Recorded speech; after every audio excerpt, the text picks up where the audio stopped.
Rosalyn, आज आप ACP को मिलने गई थी। सडनली क्या हो गया कि आपको एसीपी को मिलने जाना पड़ा? ये बहुत लंबा सा किस्सा है। पिछले कुछ महीनों से ये चल रहा है मेरे साथ। और बेसिकली मैं अपनी जिस बिल्डिंग में रहती हूँ, जिस टावर में, वहाँ पे 59 फ्लैट्स हैं और इसमें एक बड़ा सा ग्रुप है। दे आर अगेंस्ट मी, तो मैं उनके ख़िलाफ़ एक एफआईआर दर्ज कराने के लिए पिछले कुछ दिनों से कोशिश कर रही हूँ। उसके लिए मैं उनसे मिलने गई थी, बट उन्होंने मुझे टाइम दिया लेकिन वो मुझे नहीं मिले।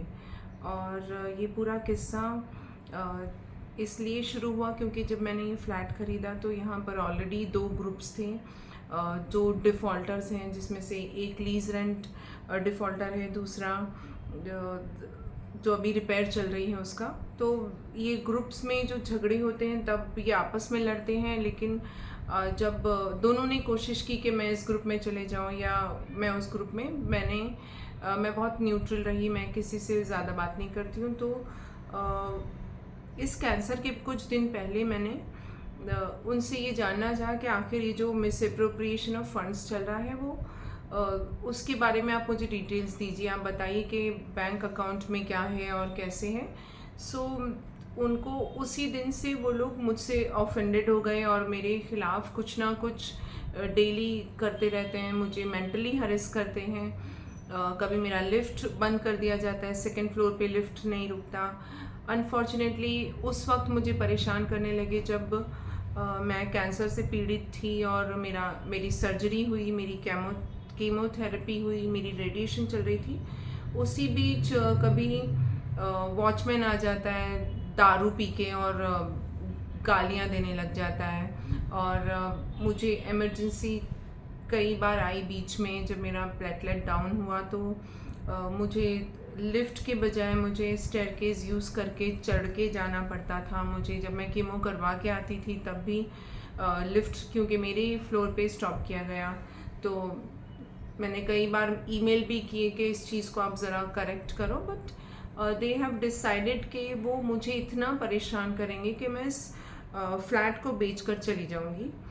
इनफैक्ट मैंने जब इतनी परेशान हो गई तो मैंने दो तीन दिन पहले अभी ग्रुप में डाला कि I want to sell this flat, I don't want to stay here. तो मुझे इमीडिएटली एक फ़ोन भी आ गया कि आप you sell your flat for 2 crores, हम लेने के लिए तैयार हैं। सो उससे पता चलता है कि ये जो मिस अप्रोप्रिएशन ऑफ फंड्स हुआ है इस बिल्डिंग में, उसके खिलाफ कोई आवाज़ नहीं उठा रहा था। कुछ कुछ ऐसे लोग हैं यहाँ पे, कुछ रेसिडेंशियल ऐसे हैं जो जिनके घर में बहुत, मतलब कोई है नहीं, तो वो भी चाहते हैं कि हिसाब पता चले आखिर ये पैसा कहाँ जाता है। तो उनको भी परेशानी हुई, मुझे भी हुई। मैंने अपनी आवाज़ रेज़ करने की कोशिश की तो मुझे रोकने के लिए काफ़ी सारी कोशिशें हो रही हैं। इनफैक्ट मेरी न्यूज़ ये इस बारे में शायद न्यूज़ कहीं आ गई है। और क्योंकि ये लोग मुझे इंस्टाग्राम और मुझे ट्विटर पे हर जगह फॉलो करते हैं, तो मुझे लग रहा है कि कहीं ना कहीं ये लोग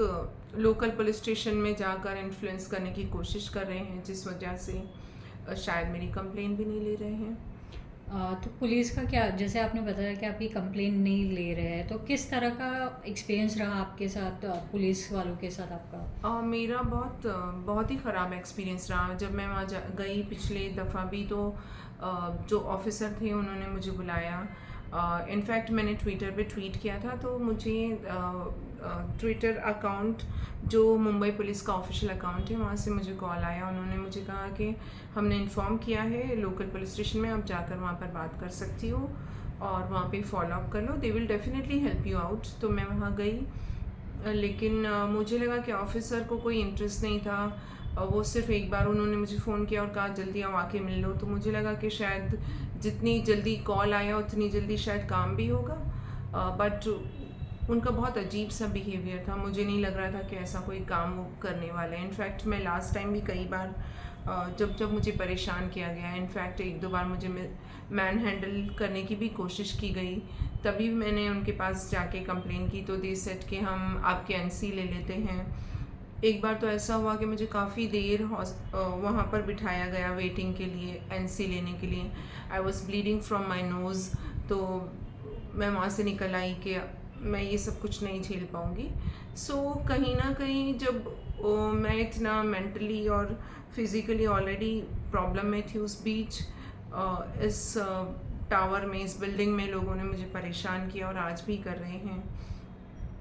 अभी कुछ दिनों पहले यहाँ पर जब रिपेयर स्टार्ट हुई तो सीमेंट मेरी कार पे गिराई गई, जबकि ठीक मेरी जो पार्किंग है उसके ठीक next parking board of members की है, तो उनकी कार बहुत सेफ रखी जाती है, मेरी कार पे ही कुछ गिरता है। फिर सीमेंट के लिए मैंने कंप्लेन की, देन दे सेड के प्रूफ बताओ। अगर प्रूफ होता तो मुझे पता होता कि सीमेंट गिर रही तो मैं अपनी गाड़ी हटा लेती या मैं अपनी कार को लेकर प्रिकॉशंस लेती, लेकिन पता चलता है कि जानबूझ के टॉर्चर करते हैं, मुझे ही टारगेट करते हैं। अभी आप देख सकते हैं कि मेरी दोनों कार, जो मैंने ट्वीट किया है, दोनों कार पे बहुत सारा पेंट है। मैंने कॉन्ट्रैक्टर से बुला के कहा कि ये कैसे हुआ, आप इसका डैमेजेस के बारे में क्या करें। देन दे अगेन सेड कि तुम तो हमारे पे ब्लेम कर रही हो, इसको साबित करो। आई सेड कि आप देख सकते हो कि जो आउटसाइड की वॉल है उस पर वही कलर है जो मेरी कार पे है। Then they are not using safety net नहीं है। अगर चाहे तो बीएमसी इन पर अच्छा खासा फाइन डाल सकती है। इनफैक्ट जो डेब्रीज है वो हमेशा मेरी विंडो के ठीक नीचे रखा होता है, वहाँ से मॉस्किटोज़ आते हैं। अगर आप देखोगे इस बिल्डिंग में तो पता चलता है कि बहुत कुछ करप्शन और बहुत कुछ इलीगल है यहाँ पर, मगर ना तो बीएमसी कोई एक्शन लेती है, ना लोकल पुलिस स्टेशन कुछ करने के लिए तैयार है। और दे आर ट्राइंग कि मैं ही यहाँ से भाग जाऊँ, मैं ये फ्लैट छोड़कर चले जाऊँ। सो देखते हैं क्या करेगी पुलिस मेरे लिए, क्या कर सकते हैं, लेट्स सी। और किस तरह की हरेसमेंट आपको बिल्डिंग वालों से फेस करनी पड़ी है? जैसे आपने बोला कि डेब्रीज यहाँ पे रखे जाते हैं, सेफ्टी नेट नहीं है, तो और कुछ भी इंसिडेंसेस हुए आपके साथ? मेरी कार जैसे मुझे इमरजेंसी एक बार आई थी तो मेरी एम्बुलेंस भी बाहर रोक दी गई थी, मुझे स्टेयरकेस से उतर के जाना पड़ा। इनफैक्ट मेरी बहुत ख़राब कंडीशन थी उस वक्त। मेरी सर्जरी हुई थी मास्टेक्टमी, और मैं हॉस्पिटल से आई थी। मेरी बॉडी में जो ड्रेनेज के लिए था वो लगा हुआ था, ड्रेनिंग के लिए, जो और कीमो चल रहा था, साथ ही साथ मेरा रेडिएशन स्टार्ट हो गया था। जब 3 चीज़ें एक साथ मुझे हिट कर रही थी तो मेरी कंडीशन ऐसी थी कि मैं चल भी नहीं पा रही थी। मेरी सिस्टर मुझे ले जाकर कार में बिठाती थी, चला कर लेके जाते थे, बहुत मुश्किल से मैं चलती थी।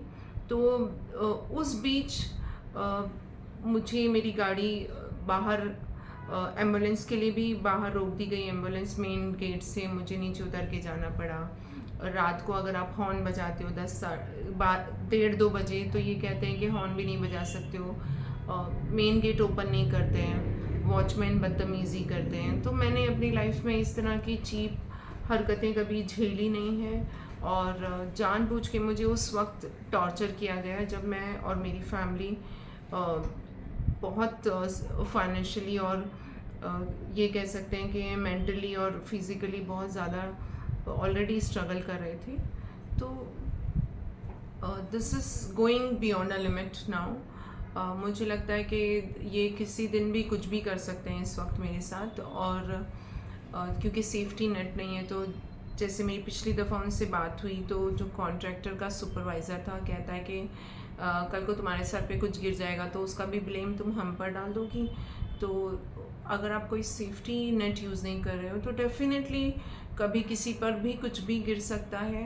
और जैसे बिल्डिंग में किसी और की कार पर डेब्रीज गिरी थी तो कॉन्ट्रैक्टर ने उसे डैमेजेस का पे करके दिया था, और दूसरों के लिए रूल्स अलग हैं, मेरे लिए रूल्स अलग हैं। तो बहुत पार्शलिटी हो रही है यहाँ पर, और बहुत एक्स्ट्रा मेरे साथ में ये देखा जाता है कि मुझे कैसे परेशान किया जाए। रात के 1-1 डेढ़ बजे आके कोई वॉचमैन बेल बजा देता है, उनसे पूछो क्यों आए हो तो बोलते हैं गलती से आ गए।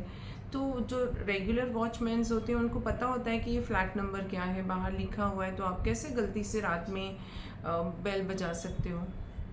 तो आपको कहीं पे लगता है कि भाई सेलिब्रिटी होने का प्राइस आप पे कर रहे हैं कहीं ना कहीं? सेलिब्रिटी होने का प्राइस तो देखो हर एक को पे करना पड़ता है। आप कहीं हर लेवल पे करते हैं। ऐसा नहीं है कि this is a part and a parcel of being in media कि लोग आपको जब आपका ख़राब टाइम होता है तो दे आर द वंस जो जैसे आपको एज अ सेलिब्रिटी देखते हैं, तो वो जब आपका ख़राब टाइम चलता है, इनफैक्ट ख़राब नहीं, I was going through medical issues, तो उस बीच इन लोगों ने उसका फ़ायदा लिया। इनफैक्ट मेरे सर पे बाल भी नहीं थे, तो कई बार मेरा मजाक बनाया गया, मुझे कई बार ग्रुप्स में ऐड किया गया, इनकी जो चैट के ग्रुप होते हैं जिसमें मैं मना करती हूँ कि मुझे ऐड मत कीजिए, उसमें ऐड करते हैं, फिर मेरा मजाक बनाते हैं, फिर हंसी बनाते हैं कि अच्छा तुम तो सेलिब्रिटीज़ हो और तुम तो ऐसे हो, तुम तो वैसे हो, मतलब फिर मैं उसमें से एग्जिट कर लेती हूँ, फिर से वापस ज्वाइन कराते हैं एडमिन्स और फिर सॉरी रोजलिन करके निकल जाते हैं। मतलब आप क्या तमाशा बना रखा है मेरा। अच्छा, मैंने आपको किसी डिबेट में देखा था और वहाँ पे आपने बोला था कि भाई मुंबई में फ़ीमेल्स बहुत सेफ़ है, मतलब मुंबई पुलिस बहुत एक्टिव है उस मामले में। जो भी कोलकाता केस के बारे में आप डिबेट में थी, बट अभी जो आपके साथ चीज़ें हो रही है, पुलिस का सपोर्ट जो भी आपको मिल रहा है, आप उसके बाद अपना स्टेटमेंट को चेंज करना चाहेंगे? मैं ये कह सकती हूँ कि मुंबई पुलिस आज भी बहुत अच्छी है, ऑल ओवर इंडिया में वो बहुत अच्छी है, फीमेल्स बहुत सेफ फील करती हैं, लेकिन जिस तरह से अभी मेरे साथ हुआ है कि लोकल पुलिस स्टेशन और एसीपी ये लोग मुझे अवॉइड कर रहे हैं, तो कहीं ना कहीं इनको लोकल लेवल पे मैनेज किया गया है, जो मुझे डाउट है कि शायद ये लोग एक्शन ना लें, क्योंकि इस बिल्डिंग में काफ़ी बड़ा सा ग्रुप है जो जिसके खिलाफ मैं अकेले इस वक्त लड़ रही हूँ। और वैसे तो मुझे नहीं लगता कि मुंबई पुलिस इस तरह की हरकत कभी कर सकती है। येस, ऑफ कोर्स, अगर ऐसा कुछ होता तो मुझे ट्विटर की हैंडल से मुझे कॉल नहीं आता और वो लोग मुझे ये नहीं कहते कि आप जाओ और जाके सॉर्ट आउट करो। मुझे लग रहा है कि जो कुछ भी हो रहा है वो लोकल लेवल पे मैनेज किया जा रहा है। कहीं ना कहीं लोग नहीं चाहते कि ऐसी कोई एफआईआर हो, ऐसा कोई इन्वेस्टिगेशन हो, क्योंकि काफ़ी सारे लोग इस चीज़ में पकड़े जाएंगे। तो नेक्स्ट आपका एक्शन प्लान क्या है? मैं कोशिश करूँगी कि अगर एसीपी मेरी बात नहीं सुनते तो मैं कमिश्नर ऑफ पुलिस मुंबई से जाकर मिलूँगी। अगर वहाँ से भी कोई चीज़ें मैनेज की गई तो मैं शिंदे सर से, जो चीफ मिनिस्टर हैं हमारे महाराष्ट्र के, मैं उनसे मिलूँगी। मुझे ये यकीन है कि कहीं ना कहीं जो लोगों ने मेरे साथ किया है, जैसे जो मेरे साथ चल रहा है, ये कोई सिविल मैटर नहीं है और इस पर ज़रूर एक्शन होगा। हर तरफ हर इंसान मैनेज नहीं होता है और जैसे सोशल मीडिया आज हमारे सबके लिए अवेलेबल है, तो वहाँ पर मैं अपनी चीज़ें, अपने आप को साबित करने की चीज़ें मैं वहाँ पर डालूँगी। डेफिनेटली अगर कोई एक्शन नहीं लेता है तो पब्लिक तक तो पता चलना ही चाहिए कि इस बिल्डिंग में ऐसे लोग भी रहते हैं जो किसी को इस लेवल पर टॉर्चर करते हैं कि चाहे वो कैंसर की ऐसी बीमारी के साथ गुजर रही थी मैं, जिसमें डॉक्टर ने मुझे बताया भी नहीं था कि शायद मैं बच पाऊँगी या नहीं बच पाऊँगी। It was all my will power कि मैंने अपने आप को रिकवर किया है। मैं यहाँ पर आपको दिख रही हूँ, you can see my port also, मेरा पोर्ट अभी तक लगा हुआ है। मैं मेटास्टेटिक कैंसर से गुजर रही थी और यू ऑल नो कि मेटास्टेटिक मतलब मुझे कभी भी रिलैप्स हो सकता है। इनफैक्ट मेरा ब्लड डिसफंक्शन भी है। उस हर एक चीज़ की नॉलेज होने के बावजूद अगर लोग मुझे परेशान कर रहे हैं, चाहते हैं कि मुझे नुकसान दिया जाए, मेरी घर में चोरी हुई उस पर भी एफआईआर हुई लेकिन उस पर कोई एक्शन नहीं हुआ, हर चीज़ का सबूत नहीं होता। कुछ चीज़ें आप बोलते हो और उसको इन्वेस्टिगेशन अगर आप करोगे तो इनको बहुत सारी क्लूज़ मिलेंगे, बहुत सारी चीज़ें मिलेंगी। अगर कोई क्राइम हो रहा है और उसके बीच आपके पास सीसीटीवी फुटेज नहीं, तो इसका मतलब ये नहीं होता कि वो क्राइम नहीं हुआ है। तो लोग अगर इन्वेस्टिगेशन ही नहीं करना चाह रहे तो मैं अपने आप को साबित नहीं कर सकती। कुछ और कहना चाहिए? मैं बस ये कहना चाहूँगी कि प्लीज़ आपको इस चीज़ पर काम करना होगा।